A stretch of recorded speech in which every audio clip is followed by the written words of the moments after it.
தமிழகத்துல +1 தேர்வு ரத்து செய்யப்பட்டதுனால கல்வித்தரம் எந்த விதத்திலும் பாதிக்கப்படாது என பள்ளிக்கல்வித்துறை அமைச்சர் அன்பில் மகேஷ் தெரிவிச்சிருக்காரு.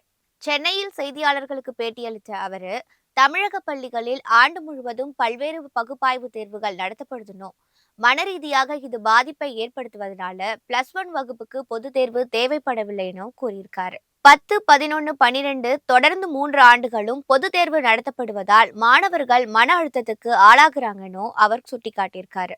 அதே நேரம் +1 பாடங்களை படிக்காமல் எந்த போட்டித் தேர்விலும் பங்கேற்க முடியாது என்பதனால +1 பொது தேர்வு ரத்து செய்யப்பட்டிருக்கிறதுனோ, இதனால் கல்வியின் தரம் பாதிக்கப்படாதுன்னு அவர் கூறியிருக்காரு. தற்போது மாநில கற்றல் அடைவு தேர்வுகளை மாநில திட்ட கமிஷன் வாயிலாக நடத்தி, அதன் அடிப்படையில் அனைத்து பள்ளிகளின் தலைமை ஆசிரியர்களையும் ஊக்குவித்து மாணவர்களின் கல்வித்தரத்தை உயர்த்தவும், மெதுவாக கல்வி கற்கும் மாணவர்களுக்கு சிறப்பு வகுப்புகள் நடத்தவும் நடவடிக்கை எடுத்து வருகிறோம் என அமைச்சர் கூறியிருக்காரு.